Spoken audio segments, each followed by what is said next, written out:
Ladies and gentlemen, during the past few weeks, I have seen your air forces in combat, and I am proud of what I have seen. When I refer to the United States Army Air Forces as your air forces, I mean it in every sense of the word.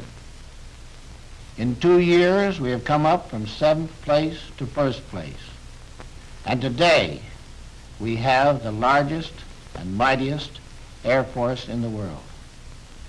That was a job accomplished by the will and energy of the entire people of the United States. It was accomplished by our young men who left their peacetime pursuits to become pilots, bombardiers, radio technicians, gunners, by those who operated our great commercial airlines. It was accomplished by American labor, by the veterans, the newcomers, by actors, welders, typists. We welcomed anyone who was skilled, and we were grateful to those who willingly forgot their usual Sunday afternoon drives. The building of our Army Air Forces is a great achievement of a democratic people and a democratic government. Many facts have been withheld in the past for reasons of military secrecy. Some of these facts can now be given as a record of your achievements, as a report of what you have done and are doing. Every American can well be proud of this record.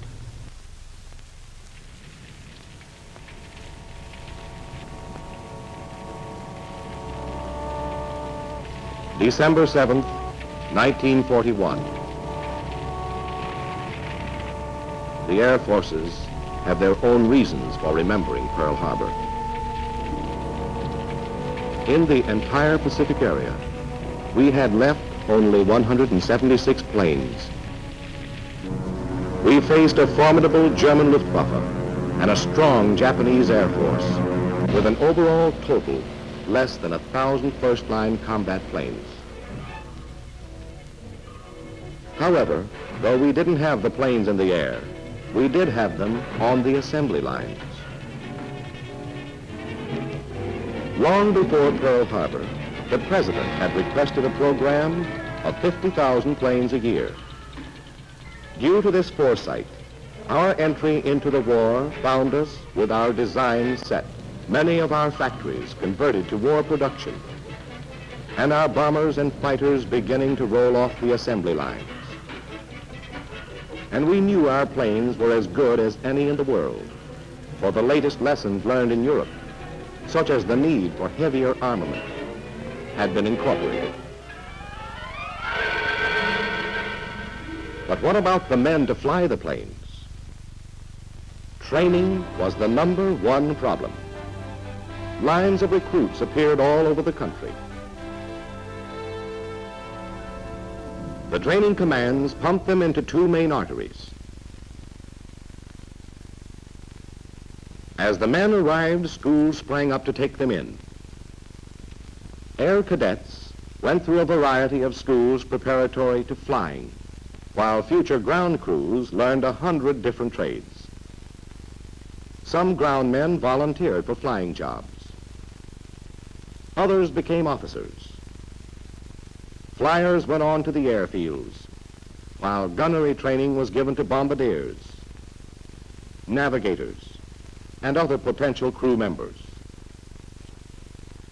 Gaining constantly in skill, individually trained men from 1,000 schools poured on schedule into the operational training units. Here at last, they become units of air power.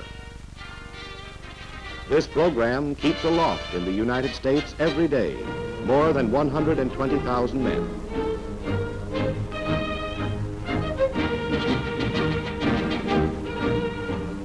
Women, too, are trained to do their share. Our women pilots, the WASPs, deliver planes to home bases and perform tasks such as towing target sleeves for gunnery practice.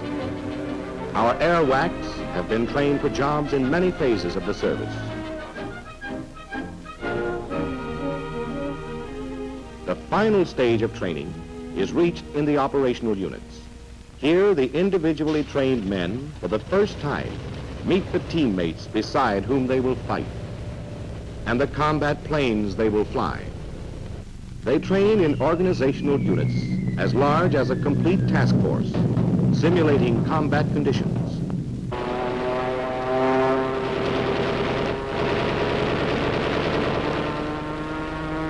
At the Florida Tactical Center, officers back from duty overseas bring new problems, new frontline techniques to be worked out and taught. Some of the refinements of skip bombing were developed here.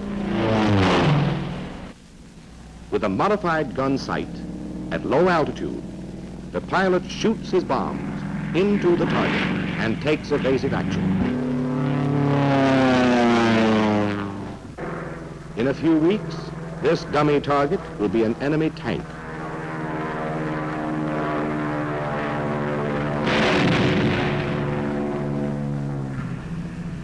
In a few weeks, this will be an enemy ship.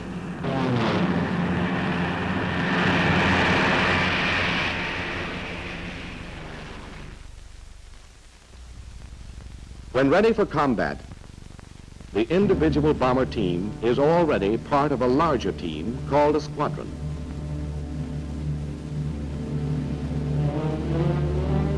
Four squadrons comprise a group. 3 groups, a wing. 5 wings, an air division, and 4 divisions, a bomber command. A fighter command is built up much the same way. Another vital command is the Air Service Command. They are the boys without whom the planes would never leave the ground. To service the planes, repair shops and warehouses have been established, such as this one in England. These warehouses stock 4 times as many items as there are in a Sears Roebuck catalog. The Service Command has become the biggest export business in the world, delivering in huge quantities.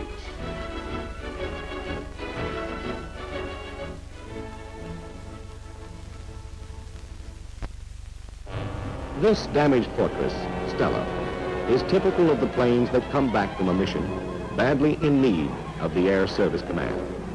For 3 of Stella's motors were dead. The 4th managed to get her back to England, but she ended up in a meadow. Stella was a mess until a mobile machine shop arrived. A temporary repair depot was set up, and the boys of the Air Service Command went to work.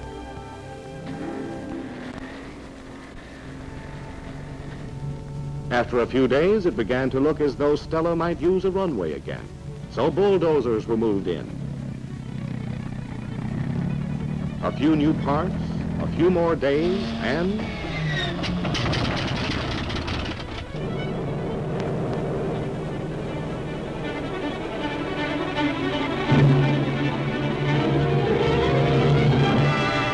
she flew again, ready to fight again, thanks to the Air Service Command. The 3 commands are the backbone of an overseas air force. This is a global war. To understand the extent of our air operation, we must take a global point of view. You're looking at the world spread out from the North Pole. Today we have 15 air forces, all joined together by the network of the Air Transport Command. 110,000 miles of regularly scheduled routes, 4.5 times around the world. Over these routes, the ATC ferries planes from factory to front. It transports key personnel and delivers supplies at the rate of 10 million miles a month.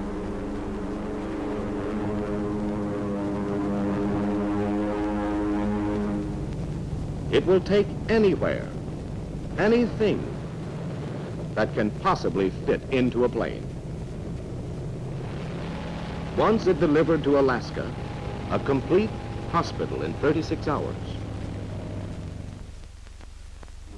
It flew a shipment of grenades from the United States to Guadalcanal in 4 days, when our men needed them desperately. The little extra that can turn the tide of battle. This is the daily mission of the Air Transport Command.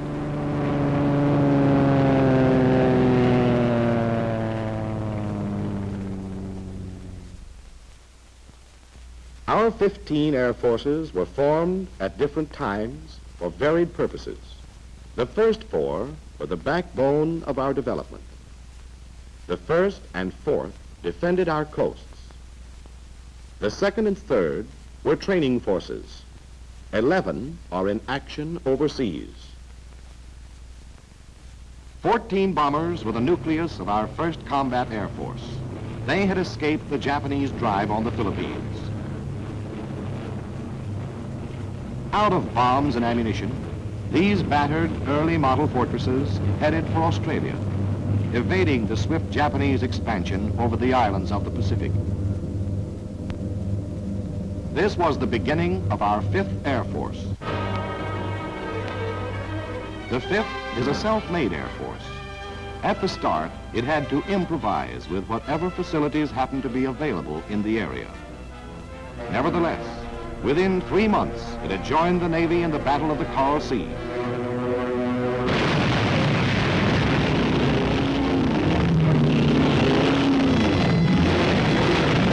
Helping to sink 19 enemy vessels.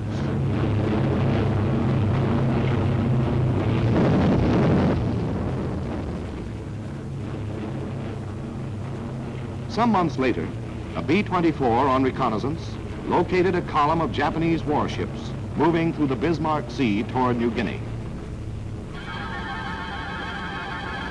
This was the 5th's big chance. Every available plane was sent into action.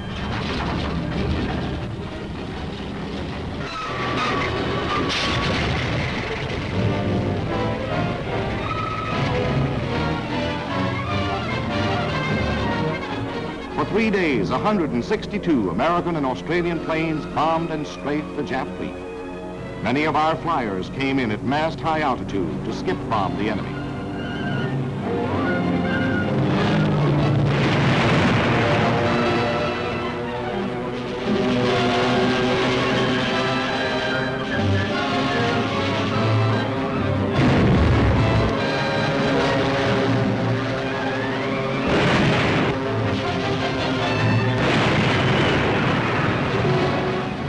At a cost of only 6 of our planes and 13 of our men, the convoy was smashed and an entire division of Jap troops wiped out. This marked the limit of Japanese expansion. The 5th proceeded to take the offensive against the enemy's formidable system of interlocking bases. Japanese pressure had been concentrated on Port Moresby. We countered swiftly. Our troop carrier command flew 15,000 men across the Owen Stanley Range in one air movement.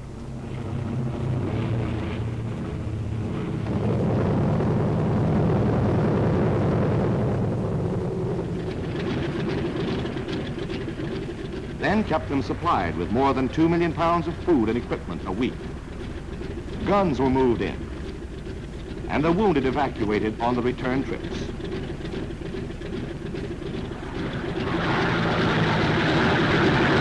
Following the spearhead came the engineers. Sometimes they had equipment, sometimes they improvised. Whatever their tools, they built airstrips out of the jungle in record time. From these advanced airstrips, the 5th was able to strike deeper into the Jap perimeter. Rabaul.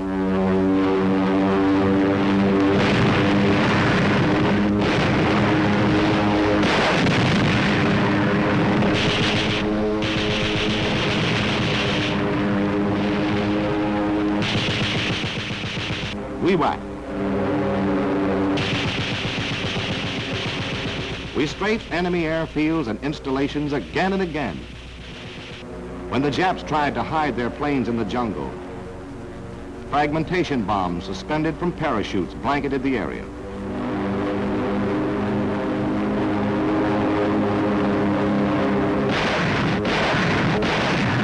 The 5th has destroyed over 1,500 enemy planes, 400 of them at Wewak alone. Our air superiority in the Southwest Pacific has been definitely established. To counter the Jap threat, we're building our own network of air bases on territory recaptured by our combined operations. In this task, the 5th has been reinforced by the 13th Air Force, which was organized a year after Pearl Harbor.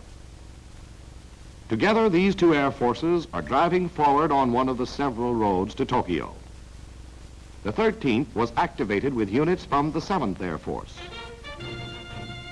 Today on Hickam Field, the devastation of Pearl Harbor has been repaired, and a new and better Air Force is making history. Just a year after Pearl Harbor at midnight, the bombers of the 7th flew out of Hickam on the longest massed offensive flight ever made. With Midway as the only stopping point, they flew 5,000 miles to bomb Wake Island in a surprise attack. To the south, the 7th established its bases on the Ellice Islands. From here, it battered Jap defense installations on the Gilberts, paving the way for the successful assault of our amphibious forces. From advanced bases on the Gilberts, the 7th put into combat a new weapon. In addition to its deadly 50 caliber machine guns, this B-25G was equipped with a 75 millimeter cannon.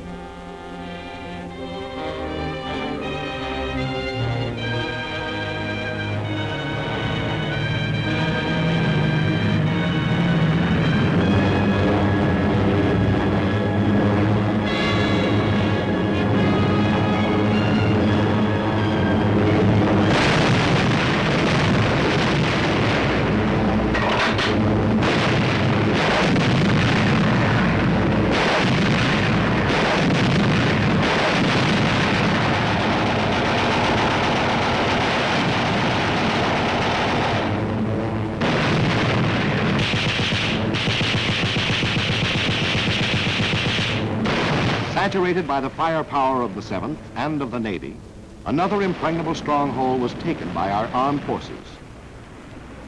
The 7th is opening up another approach to Tokyo. While the 7th was being built, the Japanese threatened in the north. In a surprise assault, they seized and fortified Kiska. We rushed planes to the 11th Air Force in the Aleutians. Finally, the Japs were squeezed out. From here, we have bombed Paramushiro, Japan's northernmost naval base. The 11th represents a third road to Tokyo.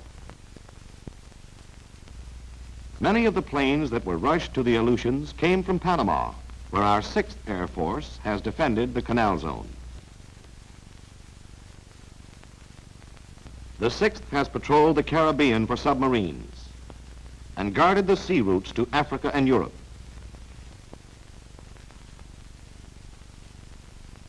Based in England is our 8th Air Force, within striking distance of German production centers. Germany's highly developed industries are the mainstay of her war effort.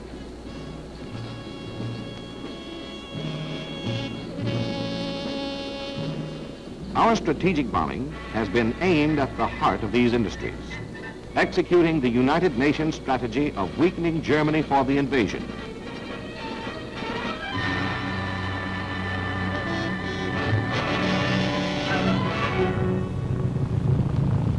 Precision bombing by daylight has been the American contribution.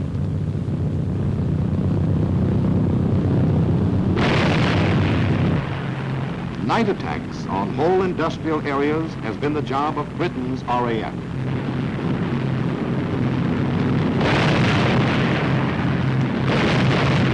This double blow has raised havoc with German war production, German defenses have had no rest under the 24-hour offensive.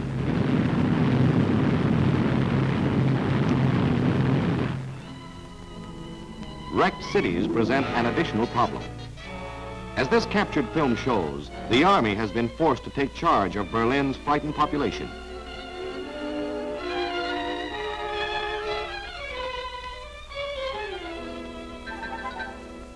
Manpower and resources have been diverted to necessary repairs. In 1943, a series of outstanding attacks marked the development of strategic bombing. Submarine yards, marshalling yards, synthetic rubber, shipyards, ball bearings, and then aircraft plants. Regensburg, Marienburg, Kassel.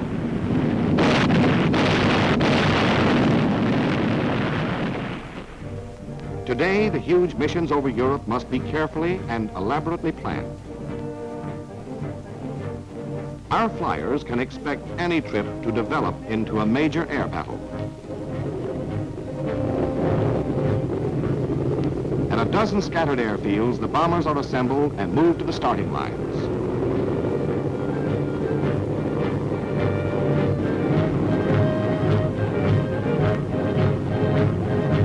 Takeoff time.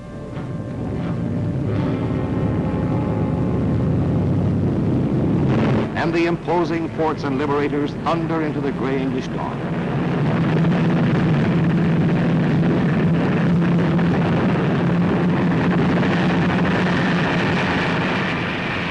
They take off on split-second schedule. For war in the air is so swift that a few moments' error may mean a missed rendezvous.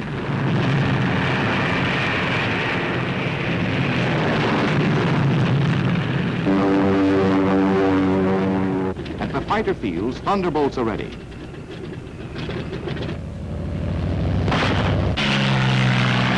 They set out to meet the bombers, followed by twin-engine Lightnings. The two groups make rendezvous over the English Channel. And with the fighters patrolling the skies around the bomber formation, the Air Armada moves into enemy territory.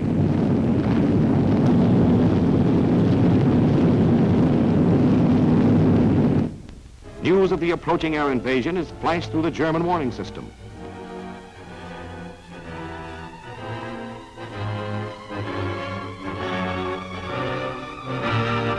Coastal anti-aircraft batteries fill the skies with high explosives.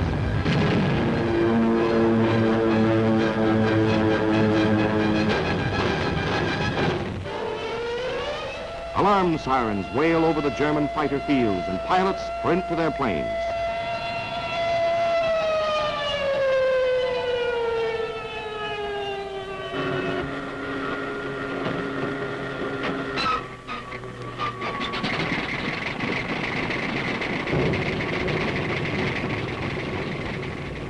In a few minutes, deadly Focke-Wulfs and Me-109s are on their way to challenge our men and planes.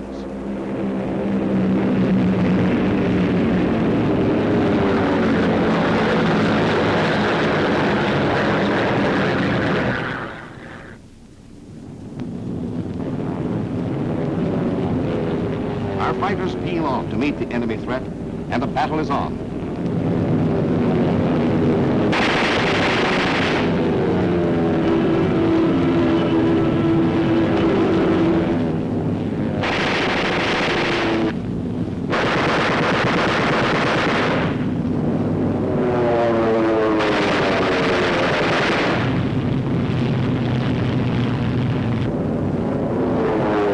Some of the enemy interceptors are blasted out of the battle zone. Despite opposition, the bombers push on deeper into enemy territory, their progress mapped by vapor trails. In formation, the bombers can lay down a deadly pattern of protective fire.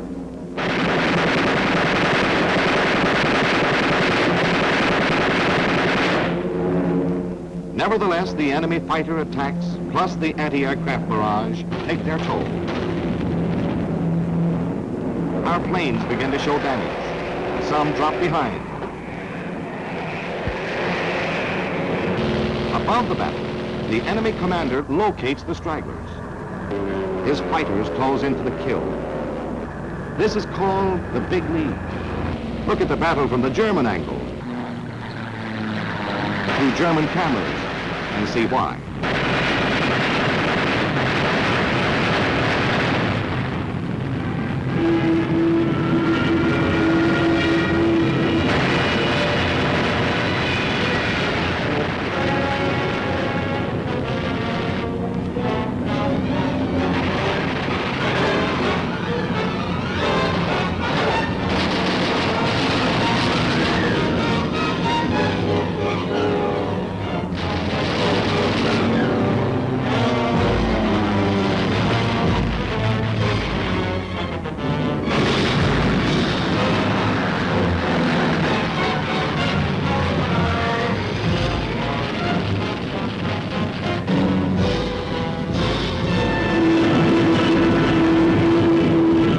The main body of our formation closes in on the target. The enemy has never succeeded in making an American mission turn back before completing its task. Despite the threat of sudden, violent death, our flyers stick to their jobs until the bombs are away.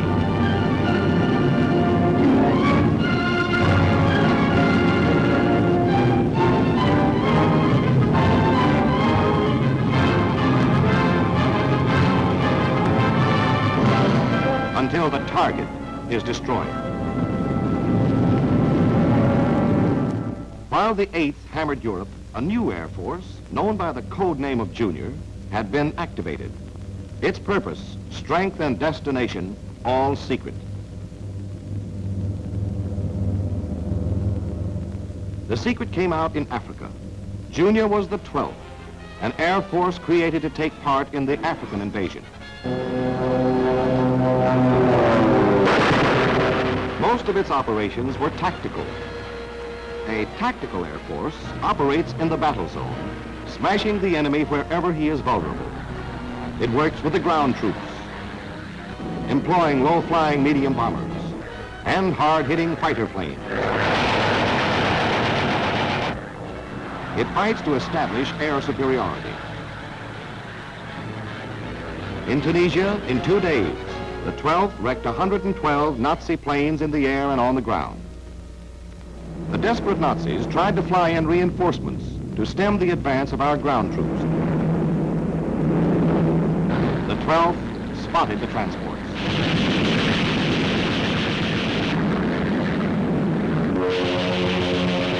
No reinforcements arrived. In the meantime, the 9th Air Force had joined the RAF in covering General Montgomery's victorious march from El Alamein. At the close of this campaign, the 9th joined Junior, and they worked together in the invasion of Sicily and Italy.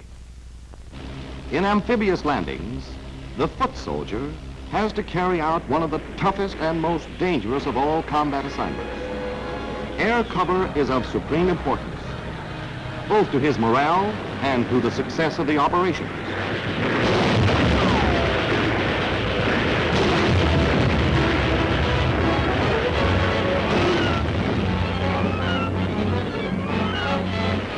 When a beachhead is established, the enemy's full strength must be held off until our troops have a chance to dig in, land heavy equipment, and supporting units.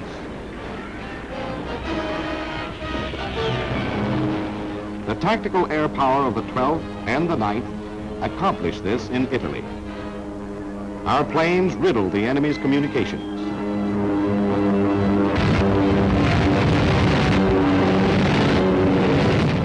Neutralized his artillery,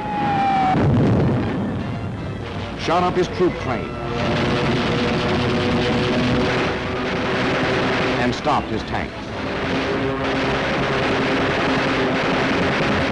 Because of recent developments, the 12th has moved its headquarters to Italy. The 9th is in England for current operations. And our newest Air Force, the 15th, has moved into Africa. With this distribution of air forces, tactical coverage can be provided for any presently contemplated land operation. From its bases in Africa and Italy, the 15th can carry out strategic bombing over the whole of southern Europe, while from England, the 8th can plaster northern Europe. Together, they cover Hitler's entire fortress. There is no corner of his stronghold that cannot be reached by the crippling blows of strategic bombing. Our remaining 2 air forces have operated on the other side of the world, in India and China. Japan's unwarranted campaign of aggression began 13 years ago. A powerful Jap Air Force had undisputed control of the Chinese skies. These were happy days for the Jap flyers.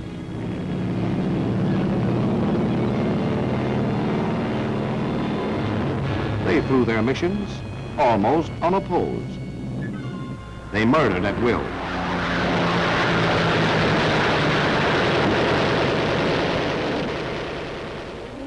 But in 1941, while America was still at peace, some visitors arrived in China. These were the Flying Tigers, under the command of a master tactician, Claire L. Chennault. Unaware of their presence, a Jap bombing mission headed for its target. The Chinese warning system flashed the news across the hills to the Tigers.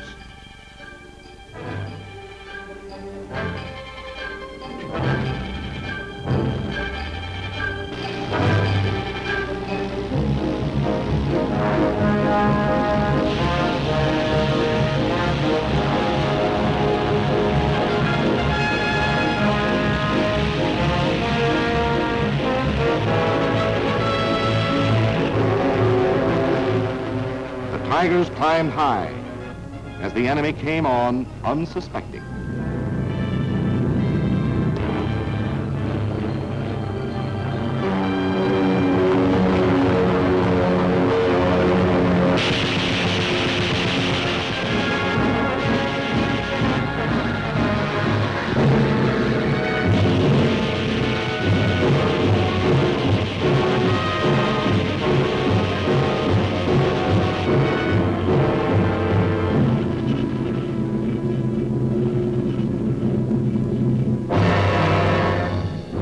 One gone, and a Flying Tiger circles around his victim to make sure of the kill.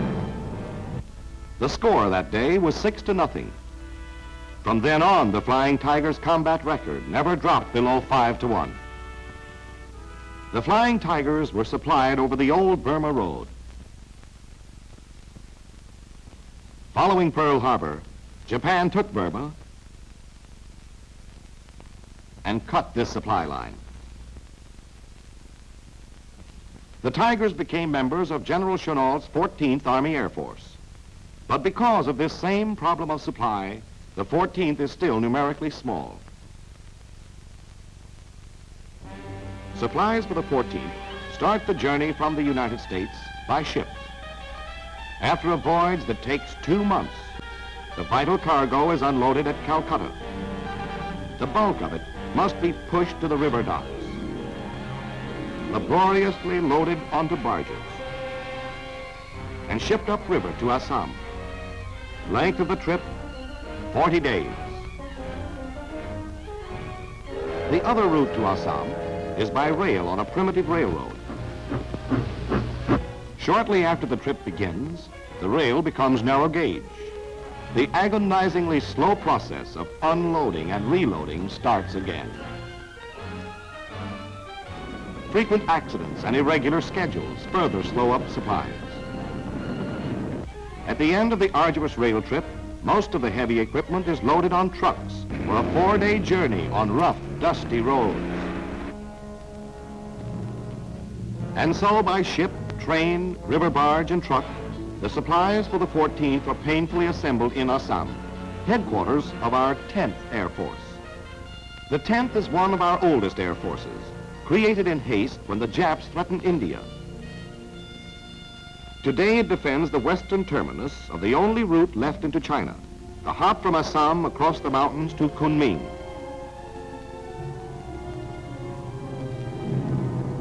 The last leg of the trip is known to the pilots as going over the hump. The trip is as dangerous as any combat mission. Most of the time, the weather is so bad that the pilots have to make the 17,000-foot mountain passes on instruments. If they veer south, they drift into Jap-held Burma. North, into 22,000-foot peaks. The crews of the Liberators must ferry in their own bombs, gasoline, and everything else. In order to fly one bombing mission, they must make 4 trips across the hump.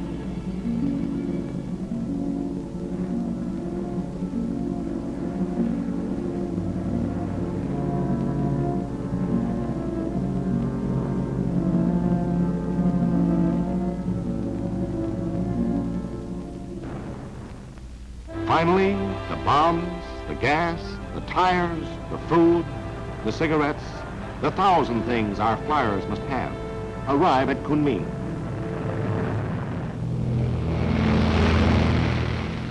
But the journey isn't over yet.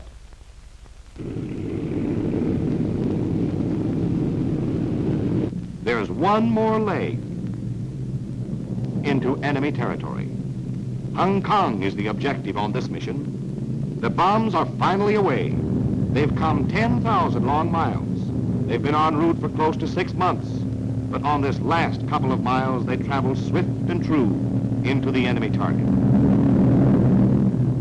To broaden the scope of our operations in China, we're building a supply route from Ledo. The road is being built as we fight and will eventually connect with the old Burma Road.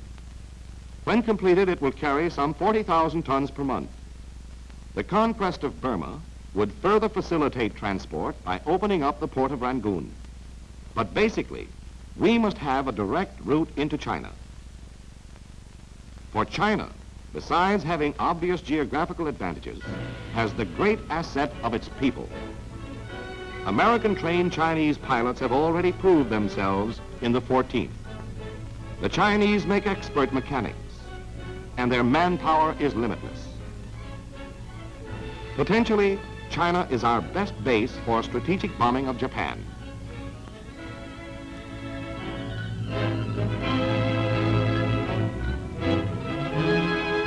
We've struck at the enemy's defenses from every side. We've had some success, but Japan is still far away. For our 15 air forces all over the world, 1943 was a year of great achievement. We flew more than 350,000 combat sorties, but in 1944, we will fly an estimated 1,500,000 sorties, over 4 times as many as last year. In 1943, we dropped nearly 200,000 tons of bombs on the enemy. In 1944, we will drop an estimated 700,000 tons, 3.5 times as many. In 1944, our strength in every category of air power will decisively outclass the enemy. As our military power grows, Germany and Japan are placing increasing reliance on non-military factors to avert their defeat. They realize the vital importance of our production during the tough year ahead. They're counting on their theory that a democratic people is too undisciplined to maintain the terrific production pace we have set.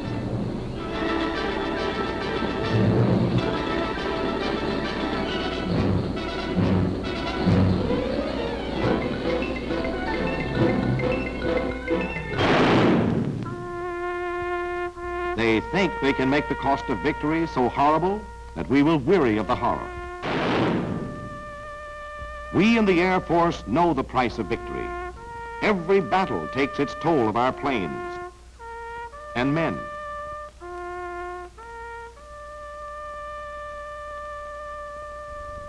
Our enemies think that we will flinch at the prospect of further casualties and settle for a compromised peace. A compromised peace is the secret weapon of the enemy. Our answer is this: In the skies above these flyers who died, there will be no compromise. In enemy skies all over the world, there will be no peace. Our bombers and fighters will rise in ever-increasing numbers. The roar of our motors, the pounding of our guns, the fire of our bombs. These sounds will never cease until our enemies below are destroyed.